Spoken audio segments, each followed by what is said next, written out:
நரேந்திர மோடி தன்னுடைய கட்சி நோட்டாவிற்கு இணையாக வாக்குகள் வாங்க வேண்டும் என்ற நோக்கத்திற்காகத்தான் மாதம் ஒரு முறையாவது தமிழகத்திற்கு வந்து கொண்டே இருக்கின்றார். இந்த ஆண்டு வரையில் பார்த்தால் இது 6வது முறையாக தமிழகத்திற்கு ஒரு பிரதமர் வந்து கொண்டிருக்கின்றார்.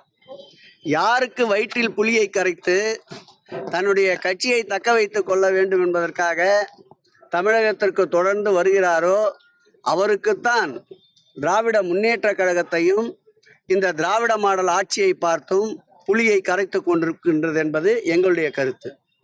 இதற்கு பலவாறாக பதில்களை ஏற்கனவே கூறிவிட்டார்கள். நம்முடைய முதலமைச்சர் அவர்கள் தெளிவாக பதிலை கூறியிருக்கின்றார். நம்முடைய விளையாட்டு மேம்பாட்டுத்துறை அமைச்சர் தெளிவாக பதிலை கூறியிருக்கின்றார்.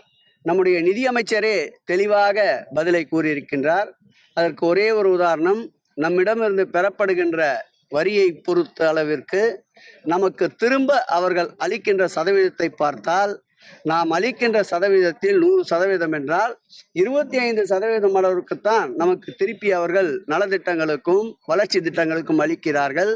ஒரே ஒரு கேள்வி அவர்களை பார்த்து நாங்கள் கேட்பது என்னவென்றால், இத்தனை முறை வருகின்ற பிரதமர் வெள்ளத்தால் சென்னை உட்பட 4 மாவட்டங்கள் கடுமையாக மிக்ஜாம் புயல் பாதிக்கப்பட்ட போதும், தென் மாவட்டங்களில் தூத்துக்குடி, கன்னியாகுமரி, நம்முடைய திருச்செந்தூர், திருநெல்வேலி தென்காசி போன்ற மாவட்டங்கள் பாதிக்கப்பட்ட போது கூட ஒரு முறை கூட எட்டி பார்க்காத பிரதமர் தமிழகத்திற்கு இத்தனை முறை வருவது அவருடைய அரசியல் லாபம் நோக்கி கருதிதான்.